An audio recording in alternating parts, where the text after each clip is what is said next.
minutinho. Então, vamos lá pro...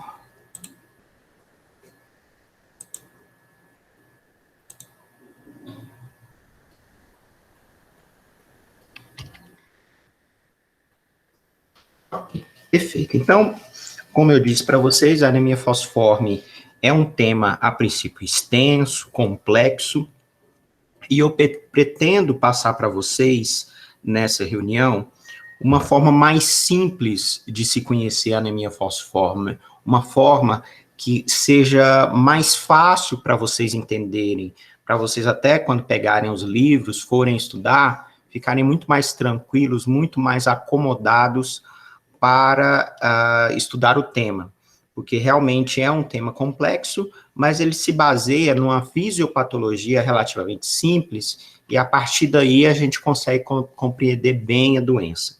Então, vamos ver, vamos tentar aí conseguir esse objetivo a partir de agora. Quando falamos em anemia falciforme, na doença anemia falciforme, esse termo, ele é utilizado para determinar alterações genéticas. E essas alterações genéticas são caracterizadas por alteração de hemoglobina, o predomínio de uma hemoglobina denominada hemoglobina S, tá certo? Lembrar que a anemia falciforme, ela é uma herança homozigótica da hemoglobina S. Então, ela tem uma herança ali de homozigose, não excluindo, claro, os casos de heterozigose, que são os traços falciformes.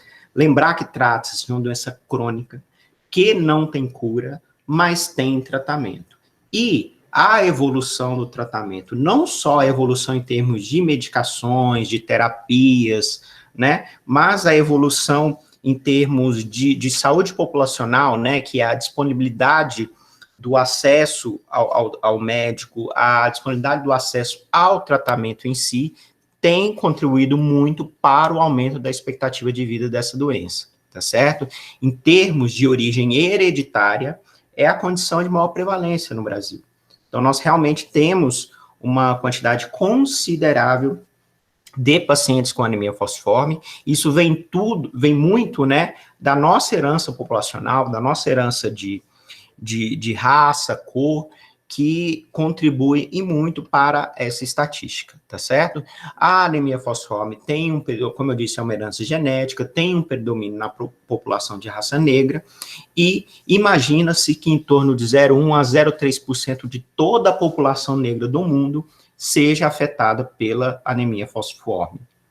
Agora, a ser portador do gene de produção da hemoglobina S, aí nós temos em torno de 5 a 6% da população, sendo que deste total, né, deste total, 0,1 a 0,3% vai manifestar a herança homozigótica e aí, portanto, manifestar a doença. Bom, a incidência por ano fica em torno de 700 a 1.000 novos casos, tá? Isso é a incidência de Brasil, tá certo, pessoal? Então, no Brasil, em torno de 700 a 1.000 novos casos por ano. Todos os anos, em nossa enfermaria, nós temos casos novos. Isso é regra.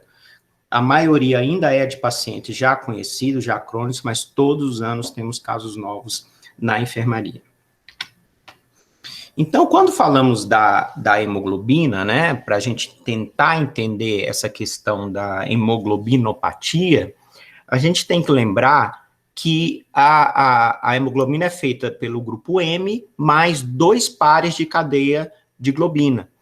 E sendo que esses 2 pares, um par é de alfa, de cadeia alfa, né, o alfa 1 e o alfa 2, e 2 pares de cadeia beta, que é o beta 1 e o beta 2, tá certo? Isso é importante a gente saber justamente para saber aonde, em qual local vai ter a alteração da hemoglobina para fins de manifestação da doença.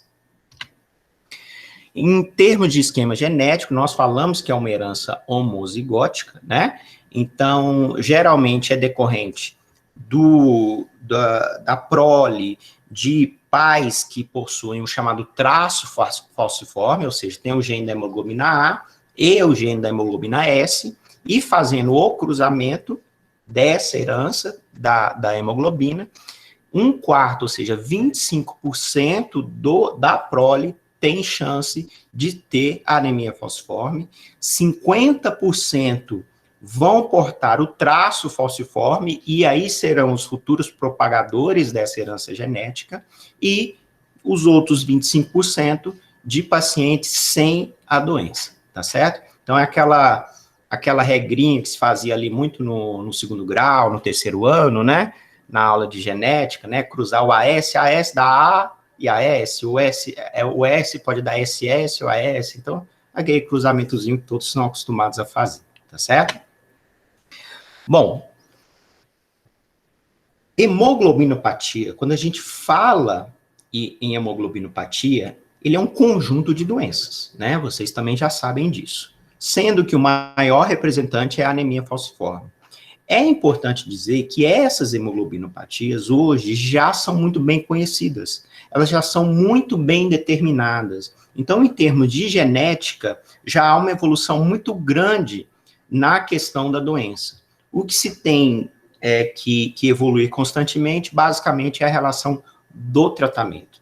E sabe-se que a sua prevalência mundial realmente é muito grande. A hemoglobina S, a famosa hemoglobina S, que provoca todo esse quadro da anemia falciforme, ela é provocada por quê? Por uma mutação, tá certo? Quando a gente fala em genética, a gente fala em mutação, né? Daquela cadeia beta, daquele beta 1, beta 2 da globina, né? E que mutação é essa? É uma mutação que de forma que há uma substituição, né, da produção do ácido glutâmico pela valina na posição 6 dessa cadeia beta, tá certo? Isso parece uma coisa muito, assim, teórica, etc, etc, mas é importante saber isso para fins de prova, de concurso. Sempre eu estou citando aqui nas nossas reuniões, né, isso é questão de prova, questão de concurso, que, infelizmente, é uma coisa que a gente tem que pensar também, tá certo? Então, basicamente, a hemoglobina S ocorre de uma mutação da cadeia beta da globina, tá certo? E na posição 6 dessa cadeia, nós temos aí a substituição do ácido glutâmico pela valina, ok? Ocorrido isso, tendo essa manifestação, as hemácias, elas têm uma tendência à polimerização, tá certo? E quanto mais se faz a polimerização, mais menos a hemácia ela tem afinidade pelo oxigênio. Então, ela vai ser constantemente submetida a baixas concentrações de oxigênio. E o somatório dessa polimerização com as baixas concentrações de oxigênio vão provocar numa manifestação, num fenótipo ali, se a gente for falar nesse termo, se for aceito esse termo, em mudar a sua forma. E essa mudança de forma vai promover uma alteração, como eu disse, na afinidade do oxigênio, na sua mobilidade e na sua adesividade ao endotélio vascular. E aí, como consequência, nós temos o quê? Um aumento da viscosidade sanguínea. Então, pessoal, basicamente é isso. Se a gente tiver isso na cabeça, vai ter um outro slide que eu vou até destrinchar um pouco mais, mas se a gente tiver isso na cabeça, todas as alterações, tanto de clínica quanto as manifestações da anemia falciforme, vão ser compreensíveis. E nessa compreensão, nós vamos também entender a questão do tratamento. Então, todo aquele texto enorme, com aquele tanto de parágrafo que vocês leem, basicamente vão se resumir a consequências desta alteração fisiopatológica, tá certo? Então, portanto, isto é a base fisiopatológica da anemia falciforme. E a partir de então, a gente raciocina todo o resto da doença. Então, aqui, só também para mostrar para vocês, então, a nível de DNA, né, na posição 6, o normal é que temos a dupla adenina-timina, e com uma mutação há uma troca, né, vira timina-adenina. E a sua manifestação de RNA e, posteriormente, de proteína, né? Vai ser a diferenciação, a mudança da produção, que é o ácido glutâmico, inicialmente, para a proteína mutante, que vai conter o quê? A valina. Basicamente é isso que ocorre, tá certo? E no slide de baixo, não foi nem pelo texto, só para ver uma imagem de microscopia eletrônica, para que vocês tenham aí a ideia da alteração da hemácia. Então, ela altera a sua forma. Então, ela sai da sua forma esférica, né? E passa a ter uma forma chamada forma de foice, né? Foice. Eu achava mais bonitinho falar meia-lua, mas quem descobriu falou que era foice, então vamos para foice, tá certo? Então, hemácia em forma de foice. Esta hemácia aqui, pessoal, ela expõe mais os fatores de adesão, então ela tem uma tendência mais à adesão ao endotélio, ela tem menos afinidade ao oxigênio, e ela não só adesão ao endotélio, mas adesão entre elas em si. E aí, a partir daí, nós temos aumento de viscosidade sanguínea e fenômenos vasculares obstrutivos, é o que a gente vai ver posteriormente. Então, para destrinchar o que eu falei agora em relação à fisiopatologia, há a formação daqueles eritrócitos distorcidos, né, em forma de foice. Eles são mais frágeis e, por ser mais frágeis, eles têm uma vida média diminuída. E se tem uma vida média diminuída, o que nós vamos ter de cara? Hemólise. E se temos hemólise, de cara vocês já lembram da anemia hemolítica. Então, a anemia fosforme nada mais é que um tipo de anemia hemolítica, tá certo? Por essa questão da adesividade, eles aderem com maior facilidade ao endotélio vascular, tá certo? Essa adesão vai promover um entupimento dos vasos de menor calibre, e aí nós temos as arteríolas e capilares sofrendo com isso, e esse entupir nada mais é que uma vasooclusão. E a vasooclusão em que você tem ali no órgão-alvo, onde que está tendo as arteríolas e os capilares entupidos, que não estão recebendo suprimento adequado de oxigênio, nós vamos ter o quê? Fenômenos isquêmicos, que, a nível de arteríola e capilar, vão se manifestar principalmente com o quê? Com dor, né? Olha, já estamos raciocinando a clínica, tá certo? Então, já sabemos que esse paciente vai ter dor, tá certo? E, claro, como consequência, podemos ter também os infartos vasculares. Isso, no futuro, é péssimo, né? Vários infartos vasculares podem também provocar fenômenos e uma necessidade de um trabalho cardíaco maior, por exemplo. E a lesão endotelial, a lesão do endotélio, vai estimular os fenômenos inflamatórios, as flebites, e também, claro, as tromboses. Tá certo? Então, estão vendo aqui o quão seria simples a fisiopatologia. Então, a gente descobriu ali como que o eritrócito ele se deforma e, posteriormente, qual a consequência desse eritrócito deformado. Ficou fácil agora a gente pensar em clínica e, posteriormente, em tratamento. Tá certo? Então, vamos lembrar, eu deixei de amarelo aqui, principalmente a vasoclusão, tá? Que vai envolver muitas manifestações da anemia falciforme e, claro, a hemólise. Bom, aqui eu quis mostrar para vocês, né, uma figura aí de umas hemácias normais indo para um lado e as hemácias falcizadas em foice, né? Mas eu olhar uma figura dessa, assim, né, ela tão vermelhinha e em volta dela tão pretinho, né? Infelizmente, eu tenho que fazer isso porque me lembra muito, né? Saudações rubro-negras. Isso aqui é Flamengo. Então, isso aqui não tem como eu lembrar do meu Flamengo, mas voltando para a aula, aqui mostrando para vocês, né, as hemácias falcizadas, que teoricamente estão se aderindo entre si, aderindo ao endotélio, e fazendo essa adesão, elas estão provocando um fenômeno obstrutivo aqui, uma vasoclusão, né, e aqui na figura faltou, mas a gente poderia desenhar aí as paredes do endotélio de uma forma mais inflamada, mais vermelha, porque neste local aqui há uma tendência também à inflamação, processos trombóticos decorrente da lesão endotelial. Bom, em termos de sinais e sintomas, então, já destrinchei aí, tentei simplificar a fisiopatologia, vamos para os sinais e sintomas, tá certo? Uma das principais características, claro, que é a grande variabilidade clínica. Quem trabalha com ambulatório de pacientes com anemia falciforme percebe muito isso, né?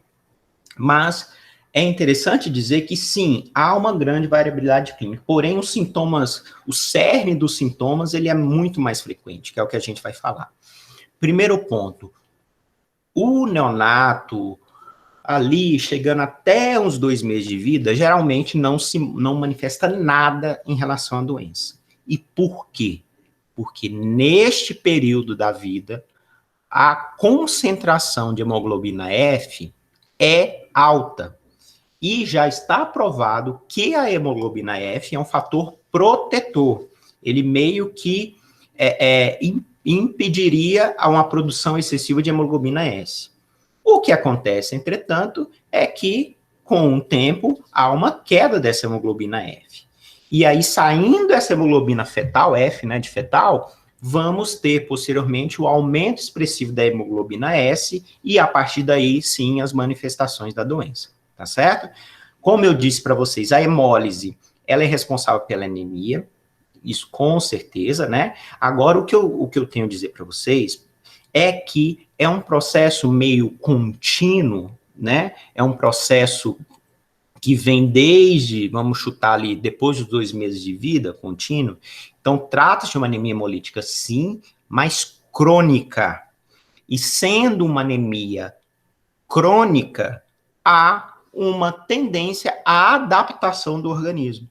Então, o que você vê do paciente falciforme em relação à anemia é que, em termos de clínica, principalmente sintomas, você não tem quase nenhum.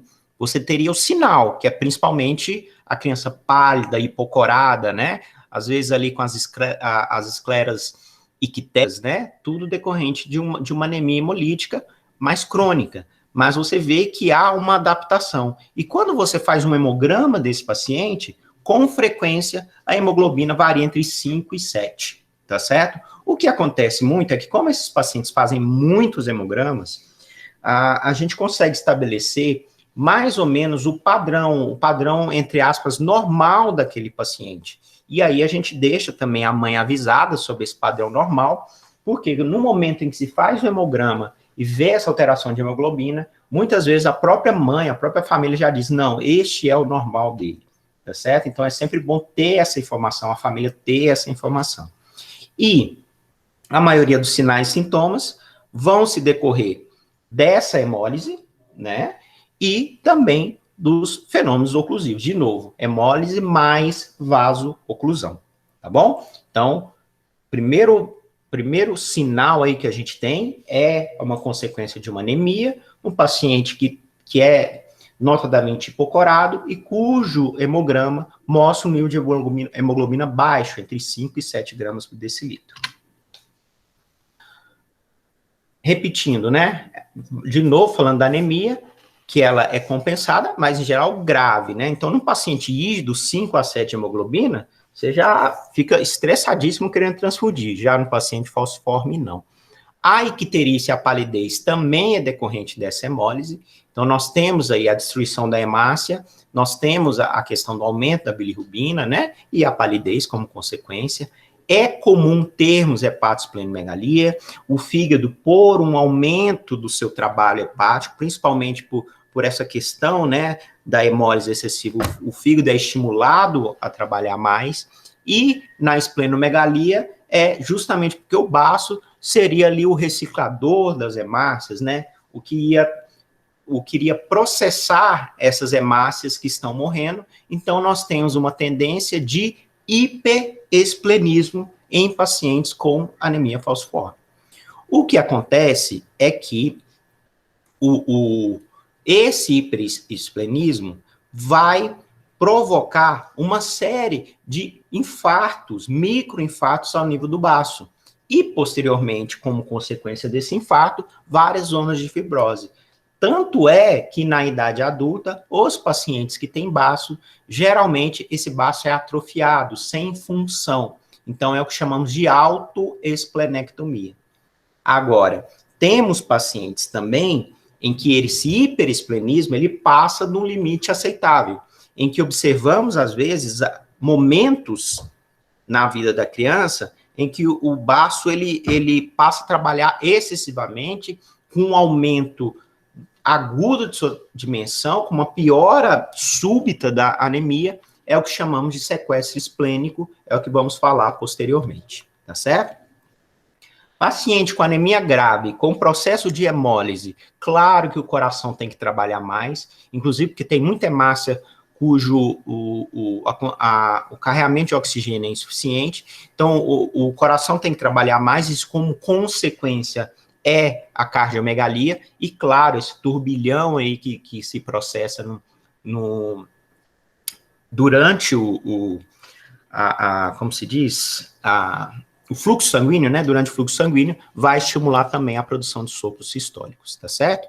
Falamos que há um excesso de bilirrubinas pela icterícia, então a colelitíase é muito comum, é extremamente comum, não raro, vemos pacientes aí na própria pediatria que já fizeram uma colestectomia, então é um achado comum nesses pacientes. E as úlceras crônicas ao redor do tornozelo também se observa com uma certa frequência. Ainda se discute por que exatamente ali no tornozelo, mas já se sabe que essas úlceras são decorrentes justamente daqueles infartos vasculares de arteríolas e capilares, né? E ali num local que já por questão anatômica já não tem um fluxo sanguíneo tão adequado e vai sofrendo aí esses microinfartos, esses pequenos infartos, então tem uma tendência de uma lesão maior que outras estruturas do corpo, e aí essas úlceras crônicas podem aparecer.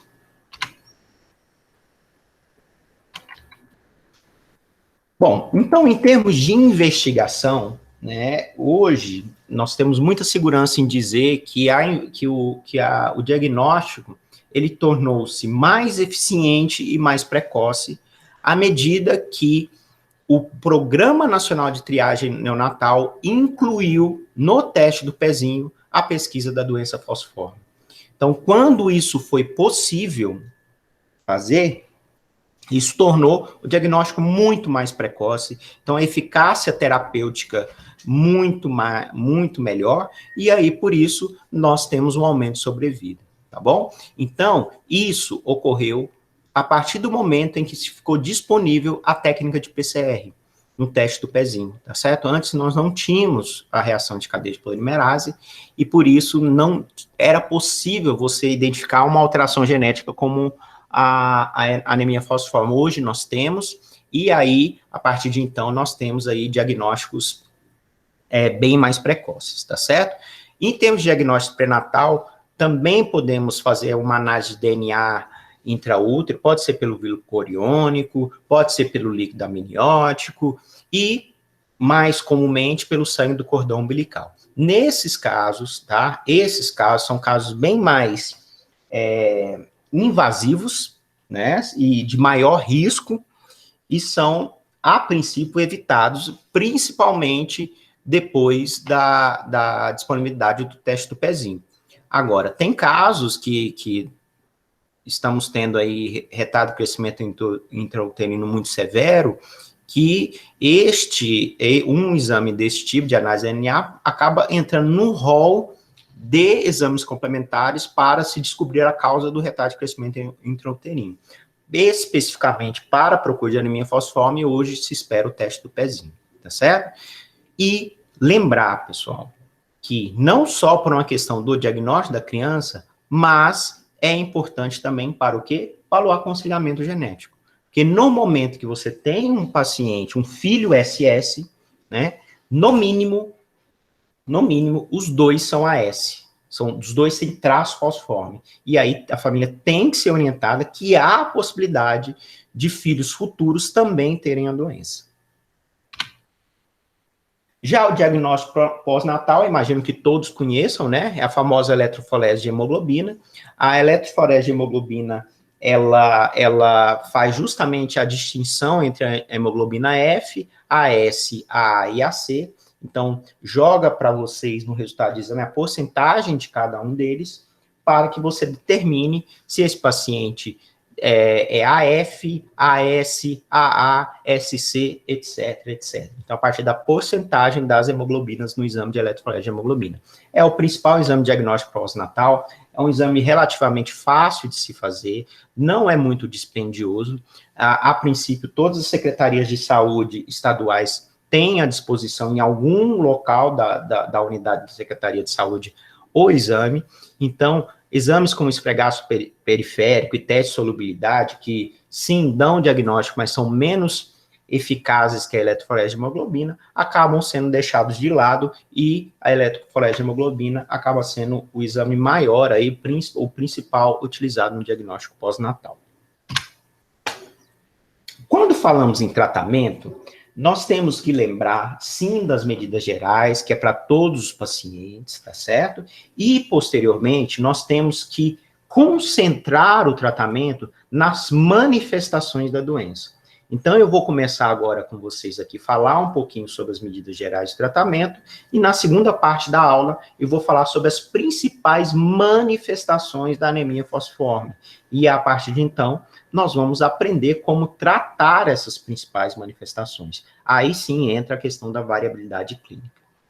Então, primeiro, é uma doença de acompanhamento multidisciplinar. Ela afeta o dia a dia não só da criança, mas de toda uma família. Então, são crianças que exigem cuidados frequentes, dependendo da evolução, alguns pacientes têm necessidade de cuidador full-time, né? E a maioria das vezes esse cuidador é a mãe. A mãe às vezes trabalha, tem que deixar de trabalhar para cuidar do filho. Tem que ter, a família ter acompanhamento psicológico, tem que ter orientação de genética, né? Como eu disse para vocês. Então, tudo isso é importante para esse tipo de paciente. E lembrar que anemia falciforme, pelo fato de termos aí uma hemólise importante, uma anemia crônica grave, trata-se de um paciente também que vai ter um comprometimento da sua imunidade. Então, ele tem também, assim, guardadas as devidas proporções, uma síndrome de imunodeficiência adquirida. Então, a anemia falciforme entra nos poucos casos em medicina em que se é necessário profilaxia com antibiótico. E aí, o mais utilizado é a penicilina. Por quê? Porque dos agentes bacterianos, né, o que pode provocar problemas, doença grave, principalmente do quadro do ponto de vista respiratório, é o pneumococo, que é o agente mais comum na nossa comunidade, nós vimos na aula de pneumonia, então a profilaxia se baseia na cobertura para o pneumococo. Então a profilaxia é feita com penicilina, tá certo?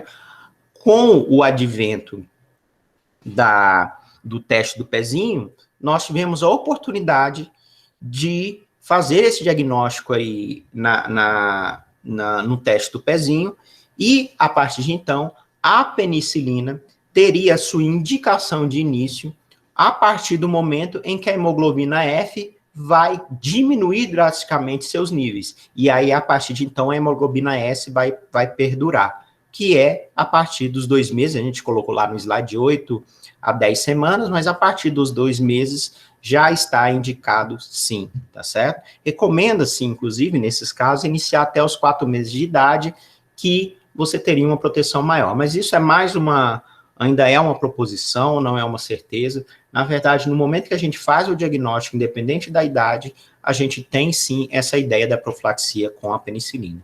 Os medicamentos utilizados é a penicilina V oral, o PENV oral, né? Então, pessoal aí de hemato, que hemato ganha muita amostra de PENV oral, eu digo que o PENV oral ainda está no mercado, principalmente por causa dos falciformes, que, como eu disse, ainda temos 700 a 1.000 casos ano, né? Porque para outras doenças, a amoxicilina tomou o lugar do PV oral, mas na anemia falciforme ainda é muito utilizado para fins de profilaxia ou a bezetacil. Então, a gente pode fazer o PV oral diário ou a penicilina benzatina a cada 21 dias, tá certo?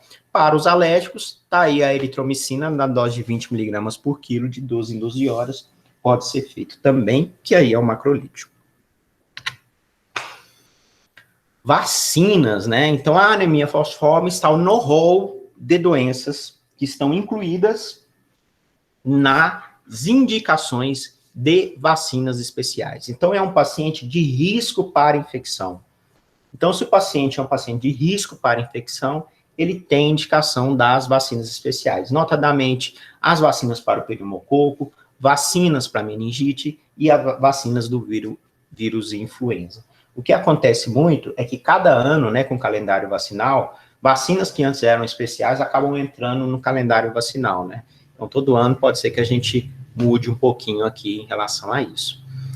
Lembrar que o seu paciente que tem indicação de vacina especial, ele tem que ir para o CRI. O CRI é o Centro de Referência para Imunobiológicos Especiais. Brasília tem vários endereços de CRI que você pode encaminhar seu paciente, sempre com relatório.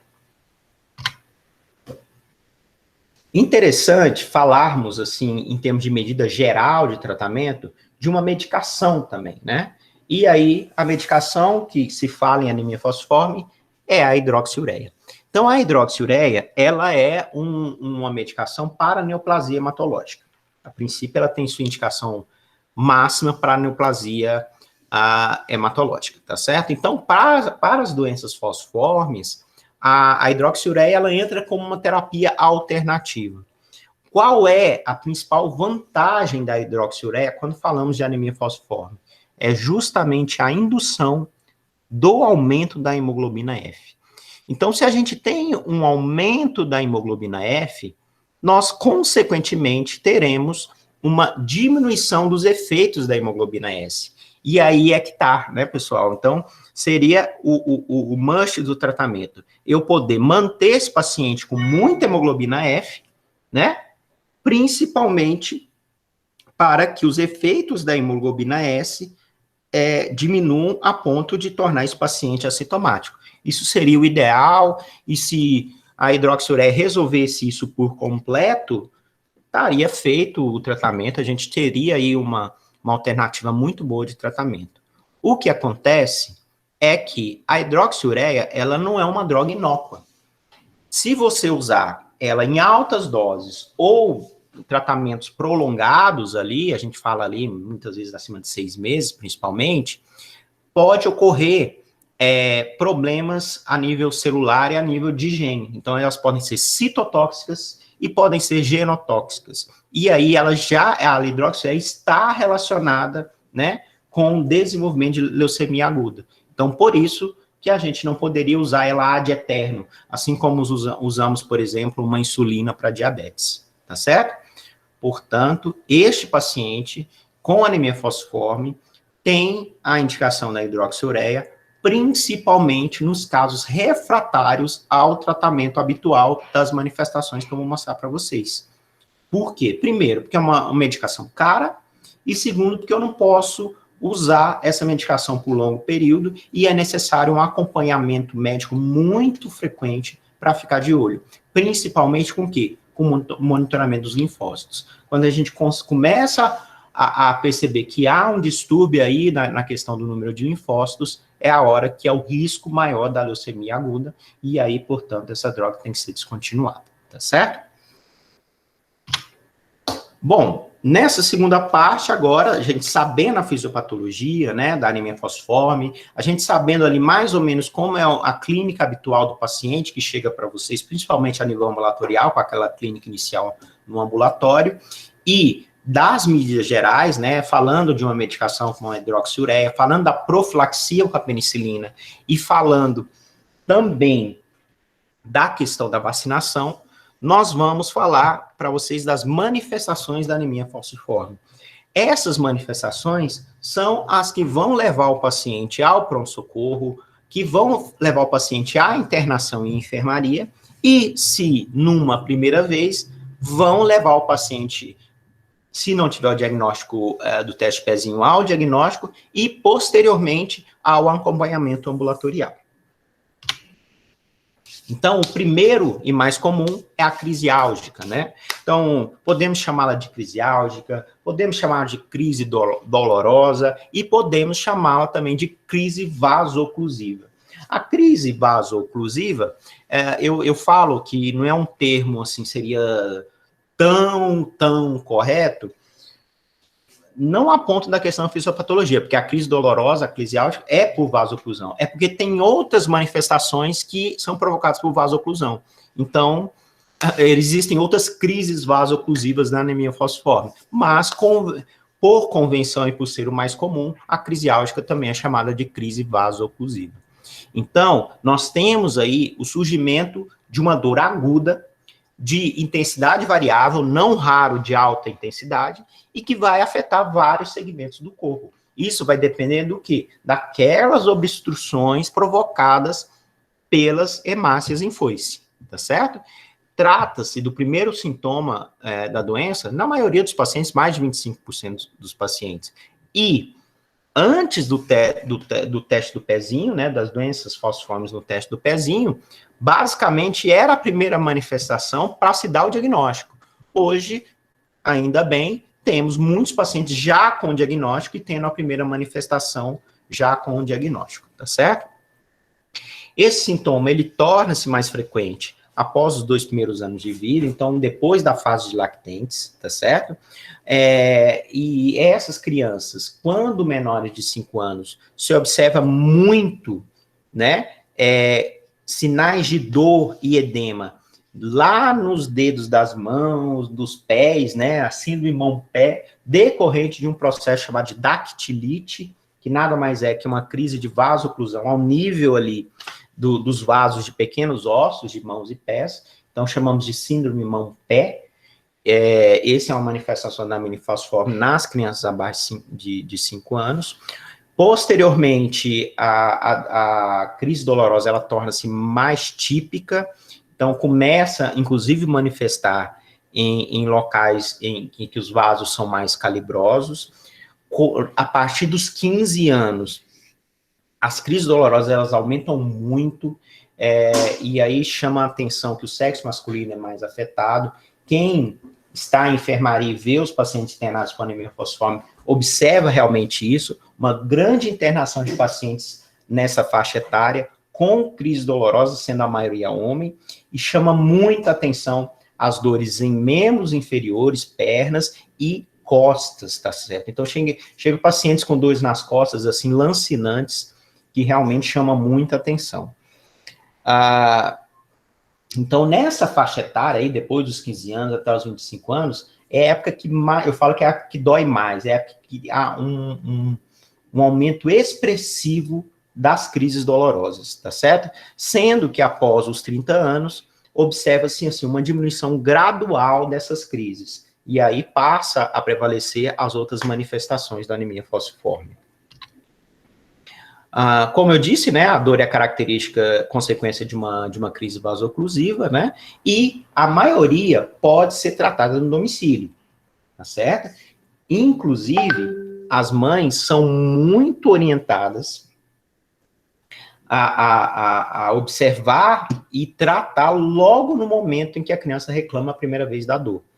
Então, a gente, em nível de ambulatório, enfermaria, gosta muito de frisar isso, para evitar essa piora da dor e, consequentemente, a internação. Então, nós temos, em termos de gradação de medicação, né, inicialmente os analgésicos não opioides, aí dentro do paracetamol e a dipirona, a gente indica mais a dipirona que o paracetamol. Os anti-inflamatórios não hormonais, né, e aí o ibuprofeno e o cetoprofeno ganham muita importância. Aí, se não melhorar, aí sim, nós temos os opioides, né, aí temos a codeína, temos o tramadol, né, crianças maiores podem usar o tramal, né, o tramadol, e a morfina aí, que seria, entre aspas, a medicação de maior potência e de preferência de uso hospitalar. Temos medicações adjuvantes, né, os antihistamínicos podem ajudar ali numa questão de estimular um pouco a sonolência, né, diminuir o limiar de dor. Ansiolítico e antidepressivo idem, é muito comum a gente ter distúrbios aí nesses pacientes, principalmente quando chegam na adolescência, pacientes mais depressão do que ansiedade, assim, é muito comum, porque eu acho que eles começam a perceber realmente o quão a vida deles é limitada, eles têm acesso a mais informação na internet, começam a ver as questões de mortalidade, então realmente a gente tem um índice alto aí de antidepressivo. Os anticonvulsivantes, né, dependendo do nível ali de hipóxia e o nível de vasoclusão se for cerebral, o apoio psicológico, claro, é importantíssimo. Laxantes, os opioides, pessoal, eles trancam, tá? Morfina, o tramal, que seria que daria para usar até oral em casa, né? Eles são muito constipantes e alguns pacientes têm que usar laxante mesmo. E os antieméticos também, que são, principalmente ao nível dos opioides, são medicações muito fortes que estimulam, podem ter náuseas e vômitos. Temos também uma outra crise chamada de crise aplásica. O que significa aplasia? É basicamente uma paralisação da formação de eritrócitos, de hemácias de característica transitória, tá certo? Isso, em termos de manifestação, né, em termos de exame complementar, a gente observa que há uma queda brusca da hemoglobina, há uma queda brusca dos reticulócitos, porém, não temos um aumento expressivo do baço, tá certo? Isso é muito importante saber, o baço vai estar quietinho lá. E isso tudo decorre com a parada de produção ao nível de medula óssea. Quem faz essa aplasia, quem dá essa aplásica é um vírus, né? O parvovírus B19, é o parvovírus B19, e ele, em muitas crianças, em crianças rígidas, não provoca a nível de provocar uma aplasia como essa, provoca sintomas ali do eritema infeccioso, né? Temos algumas alterações clínicas, mas a aplasia é menos comum. Já nas pacientes com anemia falciforme, há uma suscetibilidade maior, tanto à infecção pelo parvovírus B19, tanto a essa infecção, quanto à questão da alteração medular, tá certo? Então, na anemia falciforme é uma doença, sim, preocupante. E o principal alvo do parvovírus é a célula eritroide imatura, que é muito comum no paciente com anemia falciforme, justamente porque a vida média da hemácia, ela é menor, da hemácia falcizada, e por isso a célula eritroide imatura tem que ser mais produzida a nível de medula óssea. Então, por isso que o paciente com anemia falciforme tem uma suscetibilidade maior. Lembrar também que este tipo de infecção, ele é autolimitado, tá bom? Então, na maioria das crianças, não é necessário medidas invasivas como uma transfusão. Mas, uma ou outra, claro, dependendo do nível da queda da hemoglobina, dependendo se há repercussão hemodinâmica dessa queda da hemoglobina, aí nós vamos ter que fazer a transfusão de hemácias, tá certo? Quando falamos transfusão de hemácias em pediatria, pensem sempre nesse volume aí de 5 a 10 ml por quilo correndo endovenoso num período de 2 horas. É basicamente a prescrição que a gente faz. Agora, na anemia falciforme, falar em transfusão, a princípio, se possível, se tiver tempo para isso, as hemácias devem ser fenotipadas e devem ser filtradas. Aí pergunta a vocês, o que são hemácias fenotipadas e filtradas? Alguém sabe me dizer?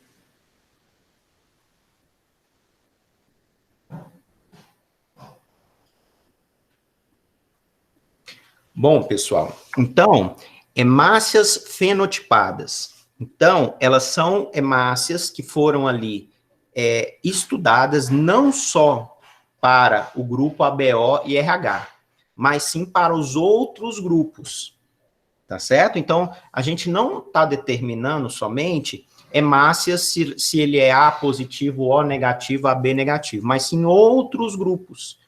Por exemplo, o D, tá? Então, o paciente com anemia falciforme, ele não pode ter uma transfusão que vai estimular o quê? Mais hemólise.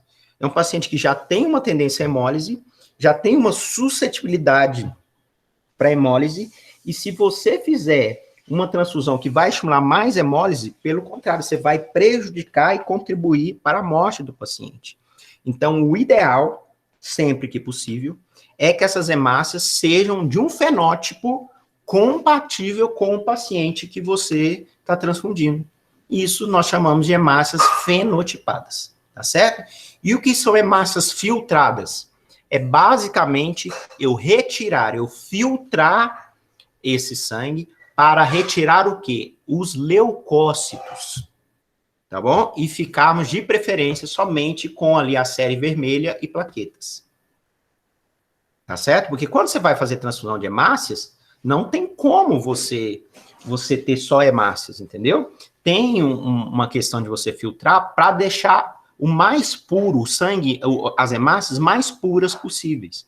Lembrar que os leucócitos também podem induzir uma hemólise se tiver característica fenotípica diferente do hospedeiro, da pessoa que vai receber o sangue, e também eles podem carregar vírus, podem carregar bactérias num paciente suscetível. Então, vocês, a partir de agora, são os únicos da face da Terra que sabem o que são hemácias fenotipadas e filtradas. Eu brinco assim porque realmente assim muitos profissionais não sabem o que é isso. Então, a partir de agora vocês vão saber e vão saber o porquê da gente prescrever isso, tá certo?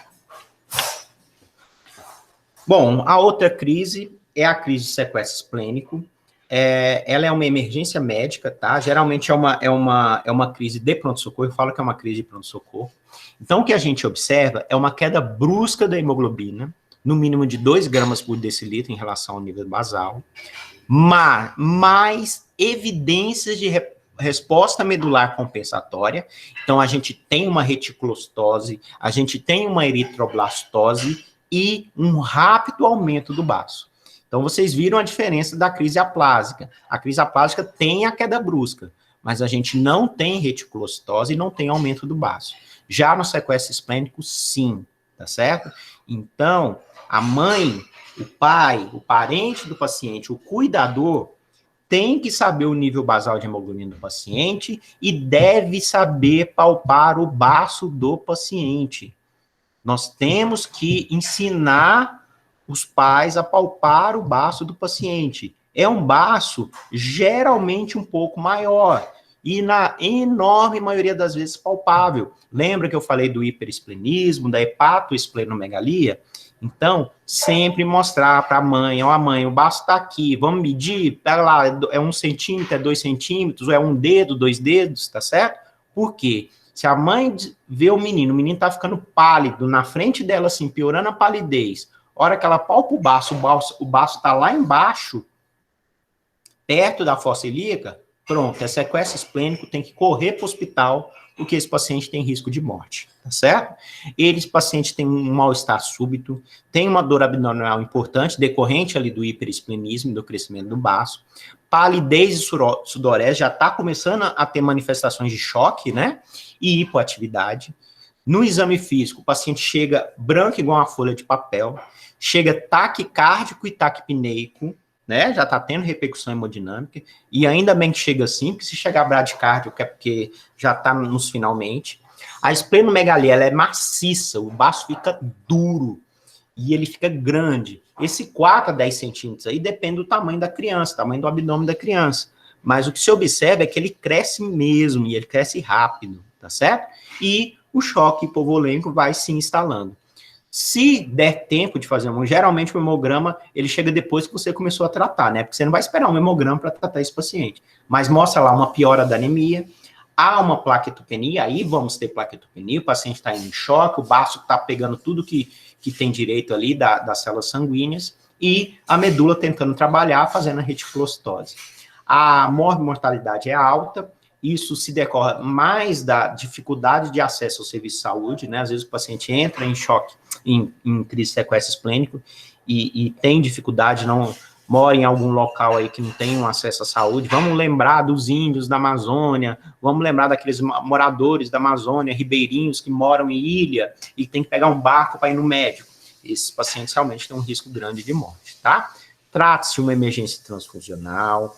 A transfusão Ideal é aquelas hemácias filtradas e fenotipadas, porém, se possível, tá certo? Se o pessoal lá do banco de sangue fala, não, para ser filtrado vou precisar aí de 2 horas para conseguir para você, opa, vai a que tem mesmo, tá certo? O paciente não pode esperar. Esses compatíveis com o fenótipo, claro, se o ABO-RH é no mínimo, né? E se for totalmente fenotipado, melhor. A dose de 5 a 10 ml por quilo, correndo em 2 horas. Após 2 horas, após a transfusão, vocês vão examinar o paciente de novo, porque o baço tem que ter diminuído, tá certo? E aí colhe novo hemograma, etc, etc, etc. Alguém queria fazer alguma pergunta? É que eu ouvi um som Eu aí. queria, Assim, doutor, normalmente são crianças mais jovens que fazem esse quadro? Porque eu vi vi no livro que normalmente são crianças abaixo dos 5 anos, maior que 2, abaixo de 5, porque crianças mais velhas já passaram por aquele processo de autoesplenia, esplenectomia. esplenectomia, isso. Perfeito. A maioria dos casos são em crianças acima de 2 anos, né? Compatíveis até com a crise dolorosa, começa acima de 2 anos. E eu falo ali que abaixo de 2 meses a hemoglobina F está alta, acima de 2 meses começa uma produção excessiva, né? Mas aquela clínica clássica mesmo você vê depois da fase de lactente. E é quando aparece a crise álgica, é quando começa a aparecer o sequestro esplênico e após os 5 anos, realmente já teve muito infarto ali no baço, já tem áreas de fibrose, né? Não quer dizer que não vá ter, tá certo? Pode ser que tenha, mas uma frequência muito menor que abaixo dos 5 anos, sim, e no adulto realmente não existe. O que acontece é que se esse paciente tiver a partir da 3ª crise de sequestro esplênico, independente da idade, ela tem indicação de esplenectomia cirúrgica, tem indicação de fazer cirurgia, tá certo? As que não tiveram, aí sim espera o baço ele, entre aspas, morrer sozinho, né, fazer a sua autoesplenectomia. Mas sim, concordo com você, é até os 5 anos de idade, a imensa maioria, mas não necessariamente, não obrigatoriamente abaixo de 5 anos.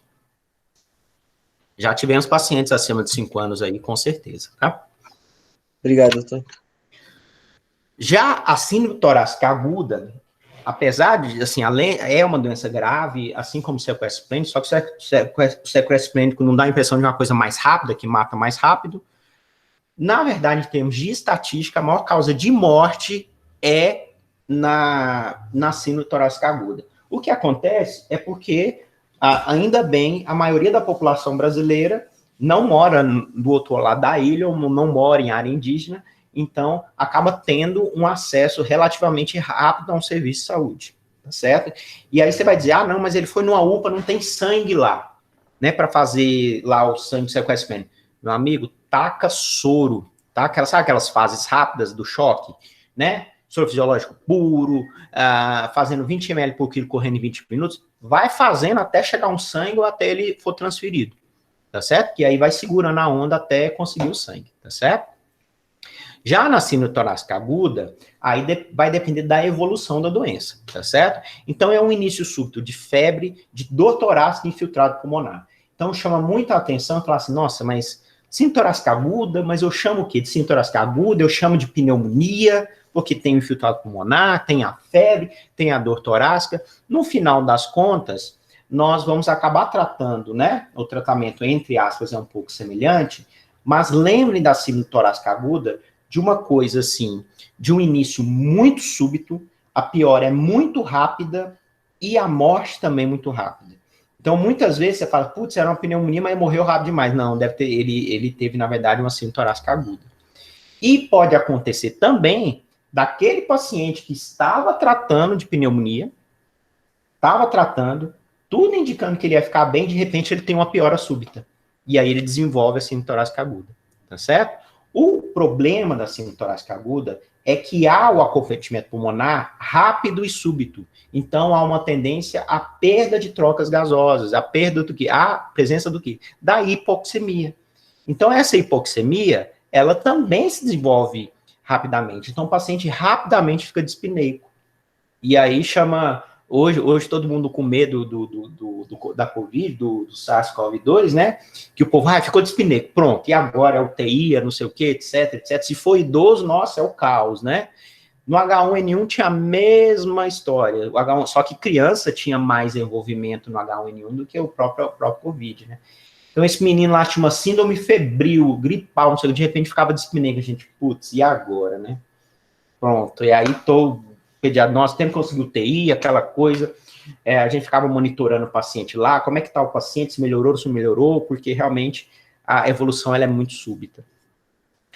A etiologia da síndrome torácica aguda, ela está muito relacionada à etiologia de infecção de pneumonias. Só que os agentes principais ali são vírus e os atípicos, o micoplasma e a clamídia. A gente foi falando até agora do micoplasma, sempre uma coisa mais branda, eu falo, o micoplasma está em todos, o micoplasma aparece na bronquiolite, aparece nas pneumonias, né? Mas nunca numa forma grave, né? Já na anemia falciforme, sim. O micoplasma é um dos que estimula a síndrome torácica aguda. O problema maior é essa evolução, né? E é o que difere da pneumonia clássica, a evolução rápida para a falência respiratória e a morte, tá certo? O tratamento não tem muito segredo. O suporte respiratório, a oxigenoterapia e os antibióticos estão claro, evidentemente eu vou usar. E não só a cobertura para micoplasma, eu não vou usar só azitromicina nesse paciente. Eu tenho que cobrir quem? Lembram do pneumococo lá, que eu falei da profilaxia?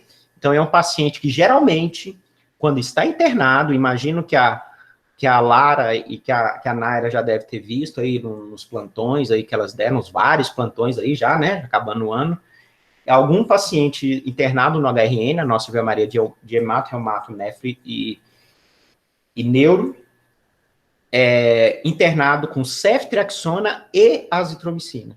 A ceftriaxona para cobrir um pneuma invasivo, né, que é um pneuma agressivo, um paciente de risco, que é o paciente da anemia falciforme, e a azitromicina para cobrir o micoplasma, pensando na síndrome torácica aguda, tá certo? Os pacientes que desenvolvem quadros leves, e esses quadros podem ser, inclusive, indissociáveis da pneumonia bacteriana clássica, eles simplesmente têm uma indicação de transfusão de hemácia. A transfusão lá da crise aplásica, né, do sequestro fenotipo, aquela transfusão clássica, de preferência, com hemácias fenotipadas e filtradas. Já os casos graves, esses que estão com dispneia, desenvolvendo insuficiência respiratória, é indicada a transfusão de troca.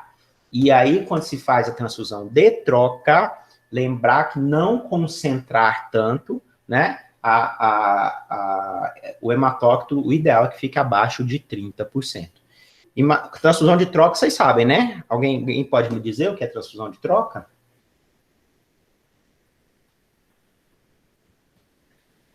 Sabemos não.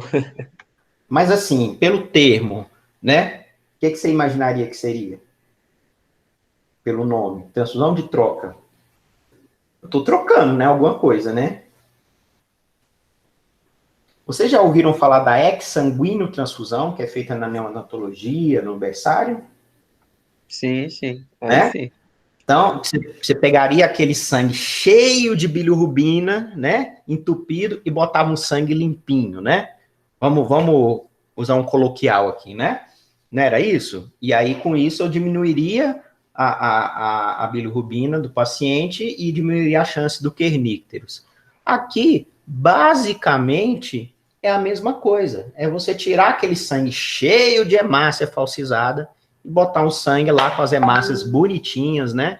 Cheias de hemoglobina A, para que você melhore as trocas gasosas desse paciente. Então, basicamente é isso. Nada mais é, assim, que um tipo de exsanguíneo transfusão, tá certo? Só que, nesse paciente grave, aí ela tem que ser fenotipada e tem que ser filtrada, não tem jeito. Tá certo, pessoal? Caraca, eu sei tudo, né, Lara, né, Naira? Vocês veem eu lá na enfermaria, né? Tanto que eu sei as coisas, eu sei português, eu sei inglês, sei matemática, sei tudo. Tava ontem lá na discussão do ambulatório, né? A Naira ficou abismada com o meu conhecimento de química. E agora eu sei até sobre sangue, velho. Eu sou foda. Não tem jeito. Eu disse ontem também, às vezes eu me olho no espelho, fico um minuto de silêncio, entendeu? Me olhando no espelho antes de trabalhar. porque eu não vou ter outra oportunidade no dia de me olhar, entendeu? Ainda sou flamenguista, pronto, tá resolvido o meu problema. Tá certo, pessoal? Bom, esse paciente, na medida que ele piora rápido, ele também melhora rápido. Tá certo? Isso é muito bom saber, porque há um infiltrado assim intenso. Em 24 horas que você entra com oxigênio, você dá um suporte de oxigenoterapia, você faz a transfusão sanguínea, você inicia o antibiótico, a tendência é que o paciente melhore rápido também. Se não melhora em 24 horas, a porcentagem, o nível de mortalidade cresce muito, tá? Temos o que chamamos, né, não são todos que chamam isso, mas temos esse termo, crise neurológica, tá bom? O que é a crise? É decorrente de quê? Mais uma vez, de uma crise vasoclusiva. Mas aonde que é essa crise? Onde é essa vasoclusão? Claro, ao nível do sistema nervoso central. Então, a crise neurológica nada mais é que o AVC isquêmico, né? Eu falo que o AVC mais bonzinho, que é os ataques isquêmicos transitórios, os infartos cerebrais silenciosos, você começa a ver aí pacientes manifestando sinais de retardo, por exemplo, né? E aí, com consequente diminuição do desempenho neuropsicológico. Trata-se de crises de vasoclusão, tá certo? Esse paciente, quando começa a manifestar esse tipo de crise, né? Paciente com AVC, ele tem que se manter com uma cabeceira elevada a 30 graus. A oxigenoterapia é essencial para a oxigenação cerebral. A analgesia também, porque se esse paciente tiver dor é estímulo para o cérebro, e a gente quer que o cérebro repouse nesse momento o máximo possível. Temos sim que monitorar. Esse paciente tem que ser monitorado por frequência cardíaca, frequência respiratória, escala de coma de Glasgow, diurese. O cérebro comanda tudo. Então, tudo que eu monitorar nesse paciente pode refletir a manifestação cerebral. A hidratação, nós temos que evitar isquemia. Então, vamos fazer líquido, vamos hidratar esse paciente e transfundir. Nós temos que acabar com a vasoclusão. Então, vamos tacar sangue ali fenotipado e filtrado nesse paciente para que eu tenha uma melhora da hemoglobina A e não estimule mais crise de vasoclusão. Antigamente, pacientes com anemia falciforme com passado de AVC tinham como indicação a transfusão de repetição ou transfusão de rotina. Eram pacientes que tinham transfusões agendadas a cada 15 ou 21 dias, dependendo do hematócrito do paciente, tá certo? Então, sempre esses pacientes tinham um relatório, o médico mandava a pessoa plastificar o relatório, igual a gente plastifica documento, e a cada 15 dias ou 21 dias, ele ia no pronto-socorro fazer um hemograma. Se o sangue tivesse muito concentrado, né, aí estava indicado a transfusão. Então, direto a gente ia no pronto-socorro e tinha um ou outro paciente lá, ficava lá 2 horas tomando sangue, terminou, ia para casa. Hoje não se indica mais. Sabe-se que hoje a terapia transfusional ela pode ser mais deletéria do que benéfica e que esses acidentes vasculares cerebrais isquêmicos, eles não têm tanta tendência à repetição, à reincidência do que se imaginava. Então, hoje não mais se recomenda a terapia transfusional de repetição. Priapismo. Bom, o priapismo é uma ereção dolorosa, e eu diria para vocês muito dolorosa, e que tem sua duração variável e não relacionada ao estímulo sexual. Ela é relacionada ao quê? De novo, vasoclusão dos vasos que drenam o sangue venoso. Tá certo? Então, pessoal, a vasoclusão explica muita coisa, né? A gente volta ali para a fisiopatologia, o tanto que explica a vasoclusão. Priapismo, a partir dos 2 anos, ela torna-se mais comum. Já tivemos, assim, sim, claro, pacientes internados na enfermaria com priapismo. É agoniante. Eu falo que é tão ou mais agoniante que as crises dolorosas, que a crise dolorosa, a criança fica desesperada. Quem já viu um paciente em crise dolorosa sabe o tanto que a criança fica desesperada, né? Então, no priapismo, muito mais, a dor é uma dor realmente muito importante.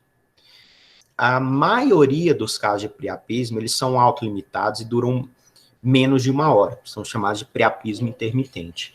Alguns casos duram mais de 1 hora, e aí podemos chamar de priapismo prolongado. E por que a importância de eu diferenciar o intermitente, diferenciar entre intermitente e prolongado? Justamente por a questão do tratamento. Então, no caso dos que duram menos de 1 hora, a hidratação como estímulo para fazer a desobstrução dos vasos é importante. Então, você pode pedir para esse paciente tomar muita água, e enquanto está doendo, vai iniciar a analgesia. A analgesia VO, sim, paracetamol, dipirona, ibuprofeno, né, cetoprofeno, etc. Pacientes maiores podem tomar o tramadol, né, podem tomar um Tilex, né, que aí temos a codeína, né, então podem usar. Podemos estimular também exercícios com os membros inferiores. Então, você movimentar as pernas, tá certo? Então, se você movimentar as pernas, então, fazer flexão e extensão das coxas, subir e descer a escada, vai estimular o rompimento daquela obstrução vascular, tá certo? Então, bota esse rapaz para andar, bota esse rapaz para mexer as pernas, que ajuda. A água quente, provocando ali uma dilatação local, excelente. Então, calor local, né? Então, a ducha de água quente vai ajudar. Então, bota esse rapaz debaixo do chuveiro. E, se em 30 minutos, com essas medidas gerais, o paciente não melhorar, aí pedir para procurar o pronto-socorro para fins de internação.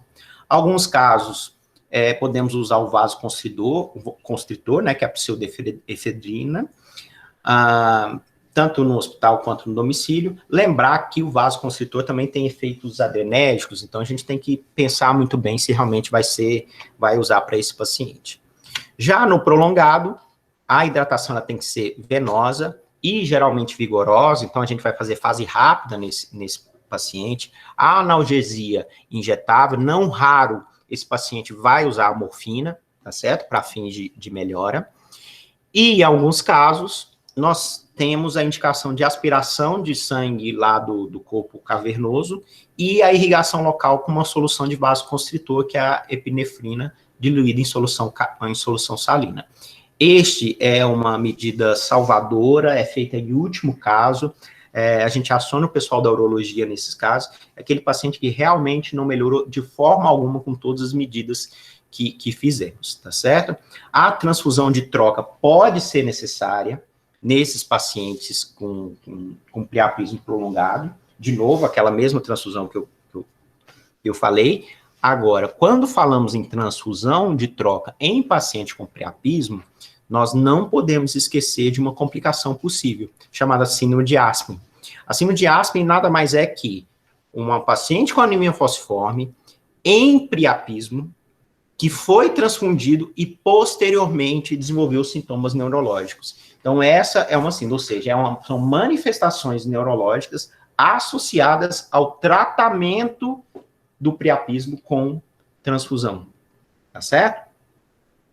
A profilaxia, nesse paciente, no priapismo prolongado, como eu disse, e às vezes sem resolução, ele é um paciente elegível para usar a hidroxiureia em doses elevadas por tempo indeterminado.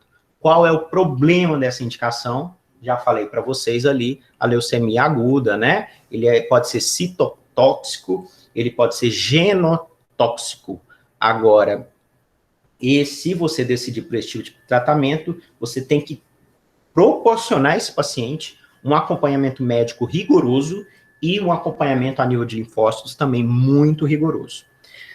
Pacientes com quadros de repetição podem se beneficiar com aquela terapia de transfusão crônica, e se ele não responder a hidroxiureia, ou se tiver casos de repetição, certo? Mas assim, e nos pacientes que internam com a gente priapismo prolongado, o que vocês fazem geralmente? Hidratação vigorosa, analgesia eficaz, mais aquelas medidas gerais do priapismo intermitente, grande maioria dos pacientes, eles saem muito bem do priapismo. Em alguns casos, a gente faz a transfusão. Bom, demais manifestações da anemia falciforme. É um paciente que sabemos que tem uma vida curta das hemácias, né? Se ela tem uma vida curta das hemácias, nós temos uma hemólise crônica. E dentre as consequências disso é a elevação dos níveis de bilirrubina indireta, do urobilinogênio urinário e do número de reticulócitos. O que nós vamos ter? Excreção contínua elevada de bilirrubinas. E, a partir de então, a formação de cálculos de vesícula. Eu falei para vocês da colelitíase, basicamente é isso. Agora, infecção em anemia falciforme é um assunto que preocupa muito. Então, o paciente com anemia falciforme que tenha febre associada à tosse, dor torácica, mesmo que no início, no primeiro dia, tem indicação de antibiótico terapia, de preferência venosa, imediatamente. Aqui, nós vamos pecar por excesso, não pecar por falta. Se no final descobrir que não é uma doença infecciosa, tudo bem, a gente suspende a antibiótico terapia, mas não vamos esperar a confirmação da doença para tratar esse paciente. Trata-se de um paciente de risco para a infecção, a gente sabe, de desenvolvimento de síndrome torácica aguda, que tem com alta mortalidade. E aí a gente vai fazer a cobertura para o pneumococo, geralmente o pneumococo tem resistência parcial, e ao micoplasma. Então é um paciente que inicialmente vai entrar com a prescrição de quê? De ceftriaxona com azitromicina, certo? Podemos também ter vasoclusão na medula renal, né? Então, como eu disse, em vários órgãos, e nesse caso há uma limitação na capacidade de concentração da urina. Então, podemos também ter lesão renal, tá certo? Em relação ao prognóstico, se eu falasse para vocês aí a questão do prognóstico, há uns 15, 20 anos atrás, eu teria, né, informações não muito animadoras para vocês, tá certo? Hoje não. Hoje a gente tem, assim, a felicidade de dizer que os pacientes com anemia falciforme têm uma expectativa de vida acima dos 50 anos. Eu lembro na época da minha residência, era em torno de 40 anos. Então, a gente já ganhou ali, no mínimo, mais 10 anos. E por quê? Porque quanto mais cedo o diagnóstico, melhor, pessoal, vai ser o prognóstico desse paciente. E se eu estou dizendo que o prognóstico vai ser melhor quanto mais cedo, tá aí o programa de triagem neonatal, o PCR, o teste do pezinho. Então, a partir disso, a gente realmente teve uma melhora nessa questão da mortalidade, graças a Deus, tá bom? A síndrome torácica aguda é a principal causa de morte, outras infecções também. A embolia pode ocorrer, a insuficiência renal por fenômenos vasoclusivos, né? Infartos de órgãos, então, mas a síndrome torácica aguda realmente ela se destaca em termos de mortalidade. Pessoal, eu tentei, assim, com essa reunião, eu acabo tentando, como eu disse no início, desmistificar a doença, desmistificar a elevada complexidade que, inclusive, os livros nos mostram, né? Então, a gente lê o livro e fica preocupado, né? E aí, o nosso dia a dia de enfermaria, cuidando de um paciente com anemia falciforme, ele realmente, ele mostra muito, a gente aprende muito com esse tipo de paciente. Mas, quando a gente lê no livro, muitos têm muita dificuldade em conseguir pegar o cerne aí. E o que eu quis mostrar para vocês hoje é esse cerne, para ver se vocês fiquem mais tranquilos também para conduzir um paciente com anemia falciforme, tá certo? Alguém ficou com alguma dúvida ou queria fazer alguma colocação em relação à anemia falciforme?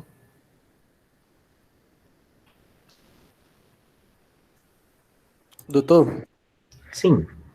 eu queria saber sobre o aconselhamento genético. Como ele é feito, se é indicado para todos os pacientes. Sim. O aconselhamento genético, ele Eu só tô lendo os comentários aqui. Só não sabe de futebol. Eu sei muito de futebol, rapaz. Olha aqui, ó. Bom, o aconselhamento genético ele deve ser por todos os pacientes. Pela limitação do SUS, né, da gente não ter um profissional de genética tão presente numa quantidade necessária para fazer, acaba que nós mesmos, nos ambulatórios de pediatria, acabamos fazendo isso. Porque, nesse caso, você tendo um paciente com SS, o ideal é que você faça a pesquisa do pai e da mãe, e com esses dados em mãos, vocês expliquem isso para eles. Falam, olha, você tem traço falciforme, seu marido tem traço falciforme, então, a chance de você ter um filho com anemia falciforme é de 1 em 4. Ou seja, você tem 25% de chance de ter um filho totalmente sem possibilidade de hemoglobinopatia, 50% de chance de ser igual a você, de ter um traço falciforme e perpetuar a doença, e 25% de chance de ter um outro filho com anemia falciforme. Se um filho com anemia falciforme já dá um problemão, assim, em termos de rotina da família, não, problema não é uma criança, mas assim, a dinâmica da família é completamente alterada, imaginem 2 filhos. Eu falo muito isso, inclusive, nos diabéticos, né? Então, eventualmente, temos pacientes lá que os 2 filhos são diabéticos. Imagine a complexidade familiar que você ter 2 diabéticos insulino dependentes em casa. Então, esse aconselhamento genético é feito, né? Não é nenhuma questão de radicalismo, de esterilização, nada. É aconselhar, é explicar essas possibilidades, para depois dizer que teve o filho e ninguém tinha falado nada para ela que outro filho ia ter, tá certo? Então, realmente é muito importante, e como não temos, assim, uma oportunidade de ter uma consulta, um acompanhamento feito com um geneticista, nós mesmos, no acompanhamento ambulatorial, a gente já fala, certo? Certo, doutor, obrigado. Beleza? Pessoal, mais alguma demanda? Eu quero dizer que eu concordo perfeitamente com a Lara, que é o melhor preceptor. Concordo com você, Lara. Você ganhou 1 ponto na média final, tá? Quem me elogiar ganha ponto, então a Lara ganhou 1 ponto. Eu combinei isso com ela, como ela prometeu falar bem de mim aqui no chat, então ela ganhou 1 ponto na média final. Tá bom, Lara? Pessoal, deixa eu parar de gravar aqui só pra gente interromper.